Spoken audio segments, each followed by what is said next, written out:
படம் இன்றைக்கி ரிலீஸ் ஆனதுலேருந்து பார்த்தீங்கன்னா காலையிலேருந்து எல்லா ஊர்லேருந்து எனக்கு பெரிய பாராட்டு. நிறையா பேர் சார் நாங்கள் ரொம்ப நாளைக்கு முன்னால் ரொம்ப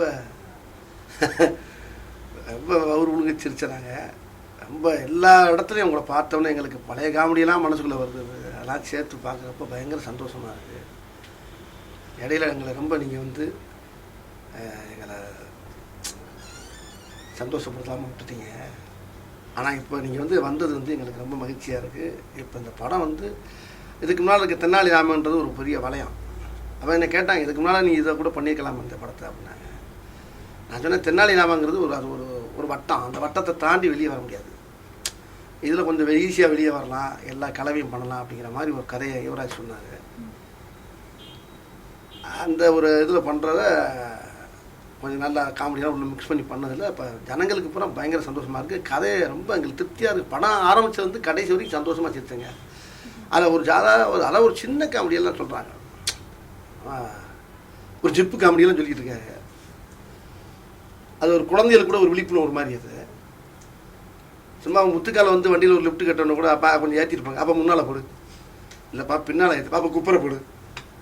இதை முதற்கொண்டு வந்து சின்ன சின்ன விஷயம்லாம் வந்து பெரிய ஆள் நிறைய பேர் இதை சொல்லி ரொம்ப ரசிக்கிறாங்க. ரொம்ப எல்லா ஊர்லேருந்து நல்ல ரிசல்ட் வருது.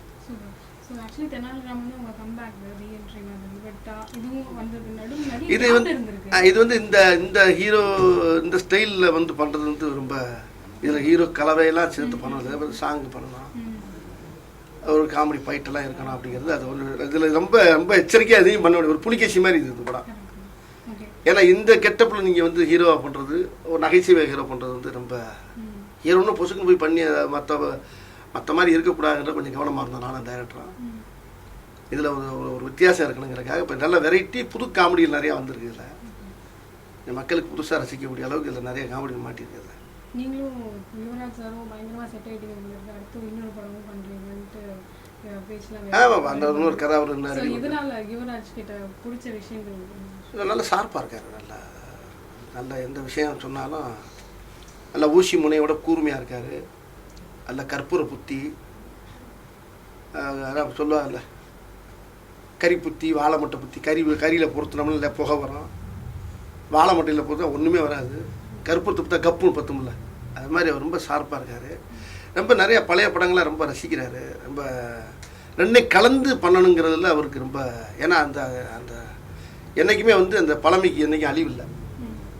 எப்போயுமே அது கோல்டும்பாங்க. அது மாதிரி அதெல்லாம் ரொம்ப நம்ம ரசித்து ரெண்டையும் மிக்ஸ் பண்ணி கொண்டு வர்றாரு. அது படத்தில் பார்க்கும்போது தெரியும் உங்களுக்கு. இன்றைக்கி இருக்கிறது தான் அந்த பழமைகளை சேர்த்து பண்ணியிருப்பார். அதில் டெக்னீஷியனுடைய பங்கு நிறையா இருக்குது. கேமராமேன் சார், நம்ம இவர் டிவிஷன் கேமராமேனு, நம்ம இவர் செட்டு டோட்டா தர்ணி, அப்புறம் வித்யா சார் மியூசிக் டேரக்டரு, அப்புறம் கவிஞர்கள் இவர் நம்ம புலமை பத்தன், அப்புறம் விவேதா, அப்புறம் வந்து அந்த சிவசங்கர் மாஸ்டர், தாரா மாஸ்டர், இப்படி பூரா பெரிய டெக்னீஷியன்லாம் இதில் இருந்தது வந்து எங்களுக்கு வந்து பெரிய பலமாக இருந்துச்சு. அதே மாதிரி தயாரிப்பாளர் இந்த படத்துக்கு எங்களுக்கு பெரிய ஒத்துழைப்பு விட்டார். ஆமாம், அந்த படத்தை ரொம்ப ரசித்து இந்த படத்தை மக்கள் அருமையாக கொண்டு சேர்க்கணும் அப்படிங்கிறதுல பல தடைகளை தாண்டி கொண்டாந்துருக்காரு. நடுவில் நிறைய படத்தில் நீங்கள் இல்லை, அது நிறைய மக்கள் நிறைய மிஸ் பண்ணாங்க, நீங்கள் எவ்வளோ மிஸ் பண்ணீங்க? அதான் இப்போ நீங்கள் இந்த இடையில இல்லைங்கிற கேள்விக்கு நான் பதில் சொல்லி ஆகணும். என்னென்னா இடையில நான் ட்ராக்கில் தான் வர வேண்டியிருக்கும். ஒரு படம் வச்சோம்னா ட்ராக்கில் ஒரு 10 சீன் வர்றது வந்து டக்குன்னு ஒரு 10 சீனா ஒரு 10 படத்துலயாச்சும் நம்ம அதை ட்ராக் பண்ணோம். இப்போ ட்ராக் பண்ணுற காலம் இல்லைன்னு நினைக்கிறேன். இப்போ அதை நான் அதான் அது நம்ம பார்க்குறாங்க. இந்த ட்ராக்கு இப்போ பண்ணுறது இல்லை, அதிகமாக இல்லைன்னு நினைக்கிறேன். இப்போ ட்ராக்கு காமெடிகள் இப்போ எனக்கு தெரிய கதையோடு பண்ணுறது நல்லாயிருக்கும். அது கதையோட பண்ணால் அந்த மாதிரி வரணும் நமக்கு. இடையில கூட 2-3 படங்கள்லாம் பெரிய படங்களில் கேட்டாங்க. அதில் கதையில் வந்து சும்மா 4 சீனு இன்ட்ரோலுக்கு பின்னால் தாங்க, இல்லை இன்ட்ரோலுக்கு முன்னால் தாங்க அப்படின்னா, அப்படி இன்ட்ரோலுக்கு முன்னாலேயும் பின்னாலேயும் நடித்து மக்களை ஏமாற்ற நான் விரும்பலை. இருந்தால் படம் பூரா இருந்தால் தான் நல்லாயிருக்கும் அப்படின்ட்டு அப்படி சொல்லி கிட்டத்தட்ட ஒரு 10-15 படத்தை அவாய்ட் பண்ணிட்டேன். ஸோ ஆக்சுவலி வந்து நீங்கள் இல்லாத நீங்கள் கேப் விட்ட காலத்தில் நிறைய புது காமெடியன்ஸ் அவங்க வந்து டாமினேட் ஆக ஆரம்பிச்சிட்டாங்க. நீங்கள் நினச்சிருங்க இந்த படத்தில் நம்ம நடிச்சிடலாம் அப்படின்னு நினைக்காது. அதாவது ஒரு விஷயம் மட்டும் சொல்லிடுறேன் பாருங்களேன். தந்தி டிவி மூலியமாக நல்லா தெளிவாக சொல்லிடுறேன், நல்லா கேட்டுங்களேன். கடல் இருக்குது. கடல் பார்த்துருக்கீங்களா? கடலுக்கு கதவு இருக்கா? இருக்கா? கலை உலகத்துக்கு கதவு இருக்கா? நம்ம ரெண்டும் ஒன்று தான். யார் வேணாலும் இறங்கி நீந்தி அடிக்கலாம். ஐயோ அவன் வந்துட்டானேன்னு முடியாமல் கிடக்கிறது, இவன் வந்துட்டானேன்னு முடியாமல் கிடக்கிறது, அது உடம்புக்கு தான் கேடு. யார் வந்தாலும் நீந்தி கரையறிக்க மக்கள் ரசிக்கலாம். இதில் அவன் வந்துட்டானே நம்ம கவலைப்படுறது, இவன் வந்துட்டானே நம்ம கவலைப்படுற பழக்கம் எனக்கு கிடையவே கிடையாது. யார் வந்தாலும் எனக்கு சிரிப்பு வந்தாலும் நான் சிரிப்பேன். சிரிக்கலாம் டப்புன்னு கண்ணை மூடி பொத்தி படுத்துக்கிறேன், அவ்வளோதான். ஏன்னா கலை உலகங்கிறது எப்படின்னா கடல் மாதிரி தான். அது இதுக்கு வாசலே கிடையாது. யார் வேணாலும் உள்ளே வரலாம், யார் வேணாலும் கதாநாயகனாக வரலாம், யார் வேணாலும் காமெடியனாக வரலாம், என்ன வேணாலும், யார் வேணாலும் ப்ரொடியூசராக வரலாம், யார் வேணாலும் ஃபைட் மாஸ்டர் வரலாம். திடீர்னு இப்போ ஒரு பத்திரிக்கையாளர் டைரக்டர் ஆகிறாரு, டைரக்டர் நேராக ப்ரொடியூசர் ஆகிறாரு, என்ன வேணாலும் நடக்கலாங்க. ஆனால் இதில் முக்கியம் வெற்றி தான். இப்போ நம்ம கஷ்டப்படுறோம். நான் அந்த படத்துக்கு ரொம்ப கஷ்டப்பட்டேங்க, நான் பட்ட பாடு இருக்கே அப்படின்னு சொல்லி இதை பற்றி நம்ம தந்தி டிவியில் 1 மணி நேரம் பேசலாம். இங்கே கஷ்டத்தை பற்றி பேசுகிறதையோ அதை பற்றி பேச கிடையாது. முதல் தேவை வெற்றி. மொத்தத்துக்கு சொல்ல போகலாம், யார் வர்றாங்க யார் போகிறான்ற கவலையெல்லாம் நம்மளுக்கு அதெல்லாம் கிடையாது. இப்போ என்னை பொறுத்தளவுக்கு நான் என் தொழிலில் கரெக்டாக இருக்குன்னு ஆசைப்பட்றேன். அதே மாதிரி யாருடைய காமெடி நல்ல காமெடியாக இருந்தாலும் சிரிக்கலாம், தப்பு. அது என்ன அதுக்காக நீங்கள் பல்ல கடிச்சிக்கிட்டே இவனுக்கா நம்ம போய் சிரிக்கிறேன்னு சொல்லி அப்படின்னு நினைக்கிறேன். சிரிப்பு வந்தால் நல்லா சிரிக்கலாமே. என்னண்ணே? நாகேஷ் படங்கள்ல ரீமேக் பண்ணி யாராவது பண்ணி உங்களை நடிக்க வைக்கணும்னா எந்த படத்தை நீங்க செலக்ட் பண்ணுவீங்க? அதில் ரீமேக்குங்கிறத நான் பெரும்பாலும் விரும்பினது கிடையாது. ரீமேக்கு கதைகளை நான் பண்ணுறதுக்கு ஆசைப்படுறது கிடையாது. அதே மாதிரி இவர் மாதிரி தானே இந்த படம் பாருங்கண்ணே, இந்த படத்தை பார்த்து நடிங்க அப்படின்னு சொன்னால் பார்க்க மாட்டேன். உதாரணத்துக்கு ஃப்ரெண்ட்ஸ் அந்த படத்தை என்னை பார்க்க சொன்னார், சித்திக் சார்.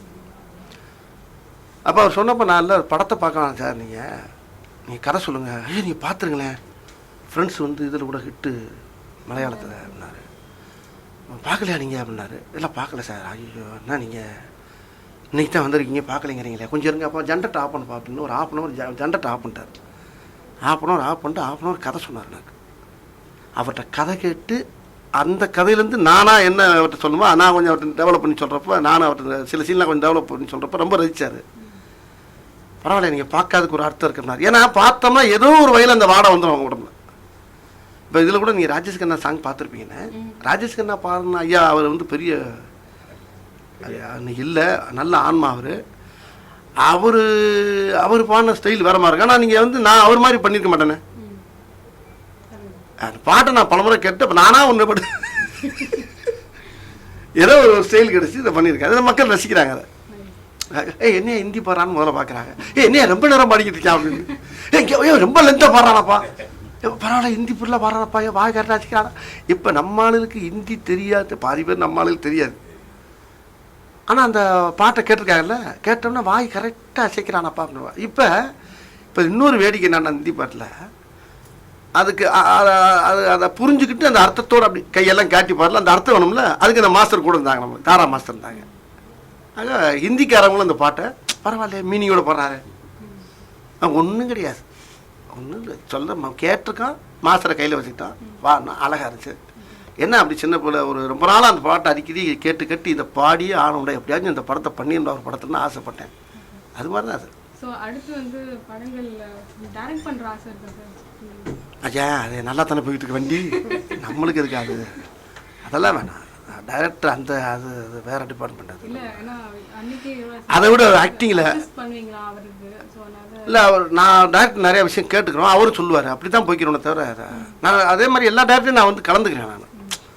நான் படம் பண்ணோம்னா நகைச்சுவையில் நகைச்சுவைங்கிறது ஷேர் பண்ணிக்கிறது நல்ல விஷயம் இல்லை. அதை கூட வெளியில் வேறு மாதிரி கலைப்பிடுவாங்க. ஏன்னா டைரக்டர் கூட ஒரே சண்டையாமல, 2 பேரும் கட்டி புழுந்து சட்டையெல்லாம் கிழிச்சிட்டு இப்போ தான் வெளியே வந்தாங்க. யோ சட்டையை கழட்டி உட்காந்து பேசிக்கிந்தம்யா, சீனை பற்றி பேசிக்கிந்தா செட்டா அடையாமல. அதான் போனாடி சொல்லியிருப்பார் யுவராஜ். டைரக்டர்கிட்ட பேசிக்கிறோம், காமெடி சொல்லுவோம், அப்புறம் ராத்திரி அப்புறம் 4 வரையும் உட்காந்து பேசுவோம். நாங்கள் டைரக்டர் டிபார்ட்மெண்ட்டில் உட்காந்து காமெடியை பற்றி பேசுவோம். அவரோட நான் கொஞ்சம் சீனியரில், அதனால என்கிட்ட கொஞ்சம் கேட்பார். நான் சொன்னவன் ரொம்ப ரசிப்பேன். அப்போ அவர் ஒன்று சொல்லுவார், இப்படி பேசுவான். அந்த காமெடி காட்சியை கரெக்டாக நைட்டு மாவு அரைச்சிட்டு காலையில் இப்படி கரெக்டாக எடுத்துருவோம். அதான் நிறைய நான் வருதுப்பா. நான் தொடர்ந்து எல்லாம் அதான் நான் காமெடிக்கு முக்கியத்துவம் கொடுத்தா எந்த படமாக இருந்தாலும் நடிப்போம். காமெடிக்கு முக்கியம் கொடுக்கலன்னா அந்த படத்து பக்கம் தலை வச்சு படுக்கிற தலைவனை தூக்கி இந்த பக்கம் வச்சுருது. ஜனங்கள் சிரிக்கணும். அது யார் படமாக இருந்தாலும் சரி, அது எந்த படமாக இருந்தாலும் சரி, ஜனங்கள் சிரிக்க வேண்டிய அளவுக்கு நம்மளுக்கு கேரக்டர் கிடைச்சா பண்ணிடலாம். அடுத்து நீங்களும் யுவராஜ் சார் பண்றீங்க. அதான் யார் இவரா கூட யுவராஜா இருந்தாலும் அதானே நகைச்சுவை படம். எதா இருந்தாலும் மக்கள் சிரிக்கணும், மக்கள் ரசிக்கணும்.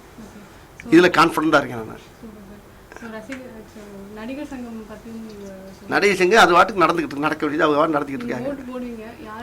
ஓட்டு போடாமல் இருக்க முடியுமா? அது யாருக்கு பக்கம் போகிறோம்? நான் அப்படி ஓட்டு போடலாம்னு இருக்கேன். நான் பல வருஷமாக போட்டு தான் இருக்கேன் இந்த மாதிரியா அப்படின்னு ஒரு படத்தில் காட்டுவேன், நேற்று காட்டுவாங்க வருது. அது இப்போ நடிகர் சங்கத்தில் அது வந்து அதெல்லாம் பேசிக்கிறாங்க, தீர்த்திக்கிறாங்க. அது எங்கே போகுது?